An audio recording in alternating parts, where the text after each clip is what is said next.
మధుకరి ఫుడ్స్కి స్వాగతం ఫ్రెండ్స్. ఈరోజు నేను చేయబోయే వంట మటన్ దాల్చా. దానికోసం మా ఫ్యామిలీకి సరిపోయే విధంగా ఒక హాఫ్ కేజీ మటన్తో చేస్తున్నా. దానికి మనకు ఒక చిన్న టీ గ్లాస్ కందిపప్పు, చిన్న టీ గ్లాస్ శనగపప్పు, 2 పప్పులు తీసుకుంటున్నా అండి నేను. ఈ 2 పప్పుల్ని మనం సన్నని సెగపై వేయించుకుందాం. ఇది వేగుతున్న గ్యాప్లో మనం పక్కన ఇంకో గిన్నె తీసుకొని దాంట్లో నిమ్మకాయ సైజంత చింతపండు తీసుకొని నీళ్ళు పోసి నానబెట్టుకుందాం. ఇది నానే గ్యాప్లో మనకు ఆ పప్పు కూడా చక్కగా వేగిపోతుందండి సన్నని మంట పైన. అది చక్కగా గోలిన తర్వాత రంగు మారి ఈ విధంగా వీడియోలో చూపించిన విధంగా కనిపిస్తుంది. దాన్ని మనం కుక్కర్లోకి షిఫ్ట్ చేసుకొని మనం సరిపోయిన వాటర్ పోసి 5-6 విజిల్లు ఇప్పించుకోవాలి. మెత్తగా ఉడకాలండి పప్పు. ఎప్పుడు పలుకుగా ఉండద్దు. దాల్చాకి మనకు ఈవెన్గా ఉంటుంది అనమాట మనకి దాల్చా అనేది. ఇంతలో మనం ఇంకొక గిన్నె పెట్టుకుందాం. దాంట్లో 2 స్పూన్ల ఆయిల్ వేసుకుందాం. 1 స్పూన్ నెయ్యి కూడా వేసుకుందామండి. నెయ్యి వేసుకోవడం వల్ల ఏంటంటే దాల్చా అసలు ఎక్స్ట్రీమ్ లెవెల్ టేస్ట్ వస్తుందండి. దాల్చాతోటి వేసుకొని దాంట్లోకి ఇంగ్రీడియంట్స్ బగారాకు, దాల్చిన, ఇలాచి, లవంగా, జీలకర్ర కూడా వేసుకుందాం. వేసుకుని చక్కగా గోలించుకుందామండి. గోలిన తర్వాత అప్పుడు మనం కట్ చేసి పెట్టుకున్న ఉల్లిగడ్డ, పచ్చిమిర్చి కూడా యాడ్ చేద్దాం.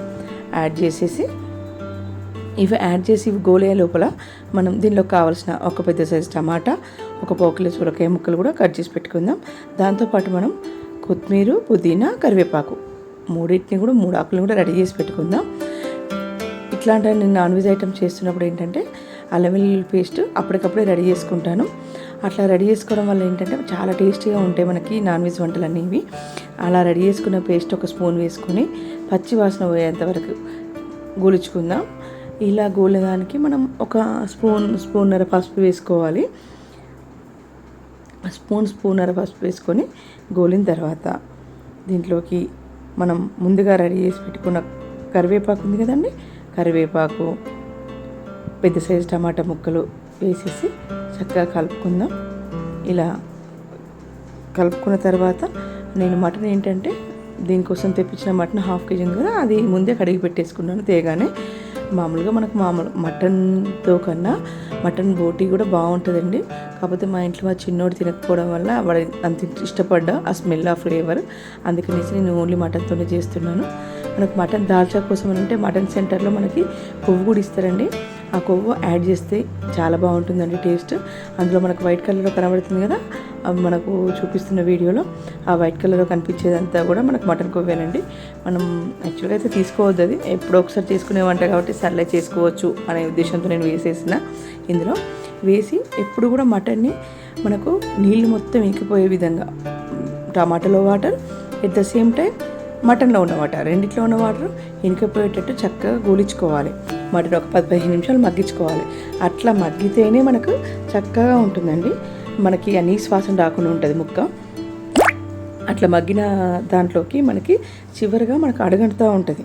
అట్లా అడగంటే స్టేజ్లో దాన్ని ఎక్కువ అడగంటనివ్వద్దు. అడగంటుతుందన్న స్టేజ్లో తీసేసి దాంట్లోకి మనం ముందుగా కట్ చేసి పెట్టుకున్న కొత్తిమీర, పుదీనా ఉంటాయి కదా, అవి కూడా యాడ్ చేసుకుందామండి.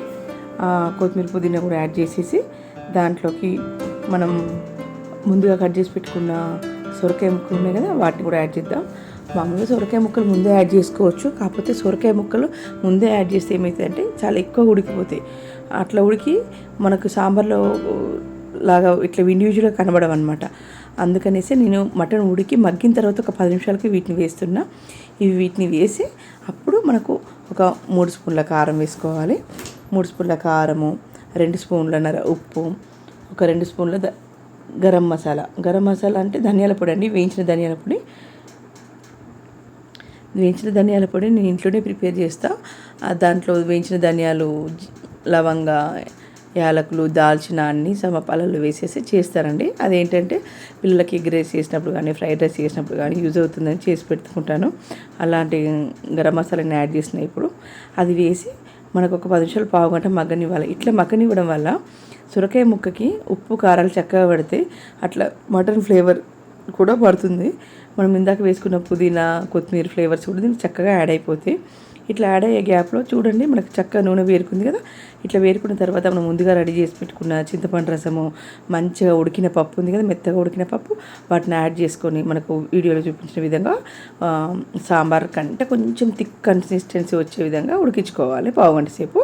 అట్లా ఉడికిందాన్ని చివరిలో మనం కొత్తిమీర యాడ్ చేసుకొని స్టవ్ బంద్ చేసుకుంటే సరిపోతుంది. మనకు మటన్ దాల్చా రెడీ అయిపోయినట్టే.